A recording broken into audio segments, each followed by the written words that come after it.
बिस्मिल्लाहिर्रहमानिर्रहीम अस्सलामु अलैकुम। आप हमारा यूट्यूब चैनल देख रहे हैं गुलाम मुस्तफ़ा स्पीक्स और मैं गुलाम मुस्तफ़ा आपकी खिदमत में हाज़िर हूँ। 4 अहम तरीन चीज़ों पर आज की इस वीडियो में हम बात करेंगे। शुफ सरकार का बचना नामुमकिन हो चुका है। हक खतीब ने उर्फ शुफ सरकार ने 2 साल की मासूम गुड़िया की जान ले ली है। क्या वाक़या है? इसके अलावा 23 मार्च वाले दिन कल्लर सईदा जहाँ पर शुफ सरकार का दरबार है वहाँ पर इकरारुल हसन साहब ने जाना था, अब भी जा रहे हैं, लेकिन थोड़ी सी तब्दीली कर दी गई है उनके जाने के प्रोग्राम के अंदर। सैयद इकरारुल हसन साहब का टारगेट जो था 23 मार्च वाला वो भी तब्दील हो चुका है शुफ सरकार के हवाले से। टारगेट में क्या तब्दीली हुई है ये भी आज की ही इस वीडियो में मैं आप लोगों के सामने रखूँगा। मैं आप लोगों से गुजारिश करूँगा कि आज की हमारी ये वीडियो मुकम्मल देखिएगा और हक खतीब उर्फ शुफ सरकार ने किस तरह 2 साल की मासूम बच्ची की जान ले ली, तमाम डिटेल मैं आप लोगों के साथ शेयर करने जा रहा हूँ। नाज़रीन मोहतरम, शुफ सरकार का बचना जो है वो नामुमकिन हो चुका है। क्यों? क्योंकि सैयद इकरारुल हसन साहब ने अपना जो टारगेट है वो तब्दील कर दिया है। उनका कहना है कि पहले मेरा ये इरादा था कि मैंने इसका अड्डा बंद करवाना है, लेकिन अब ये शख्स, अब ये शोबदाबाज, अब ये फ्राडिया जो कि इकरारुल हसन साहब शुफ सरकार के हवाले से लफ्ज़ यूज़ करते हैं, उनका कहना है कि अब इसको मैं जेल भिजवाने का मुकम्मल इरादा कर चुका हूँ और ये जेल जाएगा क्योंकि इसने 2 साल की मासूम बच्ची की जान ली है। इस वक्त आप लोग अपनी स्क्रीन के ऊपर जिस शख्स की तस्वीर देख रहे हैं, इस शख्स का नाम अहसन नकवी है। इस्लामाबाद से इसका ताल्लुक़ है और ये काम करता है, ट्रैवल एजेंट है, ये उम्रे के ये वीज़े वगैरह देते हैं। इसने अपनी ये स्टोरी सुनाई है सैयद इकरारुल हसन साहब के पेज के ऊपर, यूट्यूब चैनल के ऊपर जाकर ये स्टोरी आप देख भी सकते हैं कि मेरी 2 साल की मासूम गुड़िया थी जिसकी तस्वीर आप अपनी स्क्रीन पर देख रहे हैं। नहायत ही खूबसूरत माशाल्लाह गुड़िया थी और इसकी आंखें माशाल्लाह बड़ी खूबसूरत थी और इसकी जो हार्ट बीट है वो तेज़ थी। इसको दिल का जो मर्ज़ है वो लाहक था। डॉक्टरों ने कहा कि इसको मुकम्मल जो है वो ट्रीटमेंट की ज़रूरत है, लेकिन अहसन नकवी कहता है कि मुझे किसी शख्स ने बताया, किसी जानने वाले ने, किसी दोस्त ने बताया कि आप कल्लर सईदा जाएँ, आप पीर हक खतीब बादशाह सरकार के पास जाएं, वो फूंक मारेंगे, वो दम करेंगे, आपकी बच्ची ठीक हो जाएगी। बच्ची की एज कम है, आप इसको ड्रिपें वगैरह, आप इसको ट्रीटमेंट मेडिसन जो है वो इससे परहेज़ करें ताकि इसकी ज़्यादा हालत जो है वो बिगड़ ना जाए। अहसन नकवी का ये कहना है कि मैं ये जो बंदा है, पीर हैं जो हक खतीब बादशाह सरकार हैं, मैं इनके पास चला गया, इन्होंने हमें बड़ा प्रोटोकॉल दिया। जब मैंने इनको बताया कि मैं एक ट्रैवल एजेंट हूँ, मैं लोगों को बाहर भेजता हूँ, तो हमें एक दूसरे लोगों से हटकर ज़्यादा प्रोटोकॉल दिया गया। और यहाँ पर एक और अहम तरीन चीज़ जो कि कल्लर सईदा के ये जो बादशाह सरकार हैं ये कहते हैं कि लोगों से कोई पैसे वगैरह ये चीज़ें नहीं ली जाती। तो अहसन नकवी साहब ने कहा कि हमारा 1 लाख रुपया इसमें ख़र्चा आया। 1 लाख रुपया आने जाने में भी इसमें हो सकते हैं अखराजात और वहाँ पर भी यकीनन उन्होंने कुछ ना कुछ तो दिया होगा।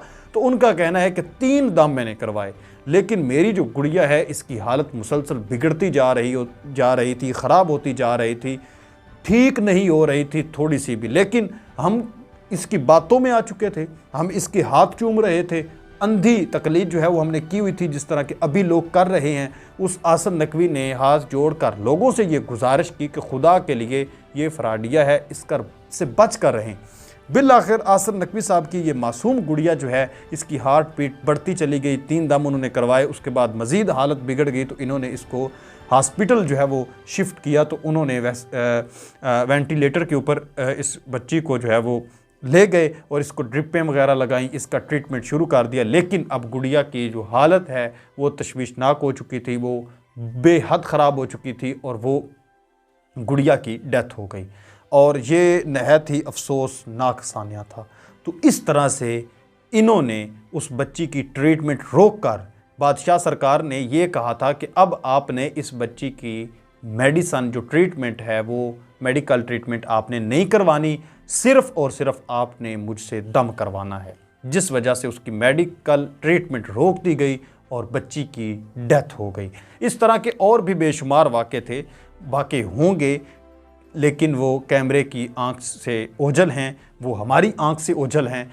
उम्मीद करता हूं कि अब लोग जो हैं वो इसको बेनकाब करेंगे। और सैयद इकरारुल हसन साहब का ये कहना है कि मेरी ज़िंदगी का जो मकसद है वो तब्दील हो चुका है। अब 23 मार्च को शाह साहब जा रहे हैं, इकरारुल हसन साहब जा रहे हैं, लेकिन उनका जो तब्दील हो चुका है उसमें उन्होंने जो चेंजिंग की है वो ये की है। पहले उन्होंने ये ऐलान किया था कि सारे लोग वहाँ पर आएँ, एक जम्मे गफ़ीर हो, लेकिन उनका कहना है कि हमारे जो खुफिया ज़राए हैं उनका ये कहना है कि हक खतीब ने ये प्लानिंग कर दी है कि अगर इसके साथ मज़ीद और लोग आते हैं तो अपने ही कुछ लोग उसने तैयार किए हैं जो अपने ही उसके लोगों के ऊपर हमला करेंगे और सारे का सारा जो केस है, सारे का सारा जो मुद्दा है वो इकरारुल हसन के ऊपर, उसकी टीम के ऊपर डाला जाएगा कि ये बाहर से आकर इसने हमारे दरबार के ऊपर वावेला किया है और हमारे ऊपर हमला किया है।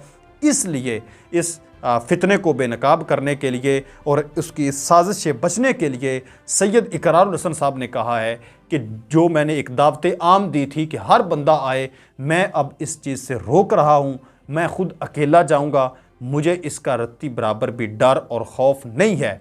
ये तो ये जाहिर करना चाह रहा है कि इकरारुल हसन नहीं आएगा, लेकिन ये भूल जाए सैयद इकरारुल हसन जो है वो इसके दरबार पर जाएगा, अकेला जाएगा। हो सकता है कि चंद जो टीम मेंबर हैं वो हों, कैमरामैन और दूसरे लोग हों, और उन्होंने गुजारिश किया है कि वहाँ का जो लोकल मीडिया है वो भी लाजमी आए और हमारी आवाज़ बने और हमारी कवरेज करे।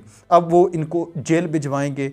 अब उन्होंने कमर कस ली है। उनका कहना है कि मैं अब इनको जेल भिजवा कर ही छोड़ूंगा। पहले उनका ये इरादा था कि मैं सिर्फ़ और सिर्फ इस अड्डे को बंद करूंगा, लेकिन अब उन्होंने ठान ली है कि मासूम बच्चों की ये शख्स जानें ले रहा है, तो अब मैं इसको छोड़ने वाला नहीं हूँ। थोड़ी सी तब्दीली जो है वो शुभ सरकार में देखने को मिली है। मैंने रात को उनकी एक वीडियो देखी थी जो इकरारुल हसन साहब कहते थे कि वो सुर्खी बाकायदा लगाते हैं, वो मेकअप करते हैं, वो जनाब वो जनानियों वाले, वो औरतों वाले, लड़कियों वाले सूट कढ़ाई वाले पहनते हैं। तो अभी कि आप अगर उनकी वीडियो देखें तो वो भी सुर्खी भी नहीं लगा रहे, वो मेकअप जो है वो भी थोड़ा उन्होंने कम कर दिया है करना, और वो लड़कियों वाले सूट पहनना भी उन्होंने छोड़ दिए हैं। तो नाजरीन मोहतरम, आप इस पर क्या कहते हैं? क्या आप सैयद इकरारुल हसन साहब के साथ हैं, या अब भी आप जो है वो शुभ सरकार के साथ हैं जो मासूम बच्चों की जानें ले चुका है? अपनी जो कीमती राय है उसका इजहार नीचे कमेंट सेक्शन में लाजमी करें। क्या आपके नज़दीक ये इकरारुल हसन साहब की बात दुरुस्त है कि 23 मार्च को शुभ सरकार, हक खतीब बादशाह सरकार जो है वो वहाँ पर कोई हंगामा खड़ा कर देगा और सारे का सारा मुद्दा इनके ऊपर डाल देगा, इनके ऊपर हमला भी हो सकता है या नहीं हो सकता? नीचे कमेंट सेक्शन में अपनी कीमती राय का इजहार ज़रूर करें। अगर आप लोग मज़ीद ऐसी वीडियोस देखना चाहते हैं, हर खबर से बाखबर रहना चाहते हैं, तो हमारे इस यूट्यूब चैनल गुलाम मुस्तफ़ा स्पीक्स को लाजमी सब्सक्राइब कर लें और घंटी के बटन को लाजमी प्रेस कर लें। अपने मेज़बान गुलाम मुस्तफ़ा को इजाज़त दीजिए। नेक्स्ट वीडियो तक अल्लाह निगहबान।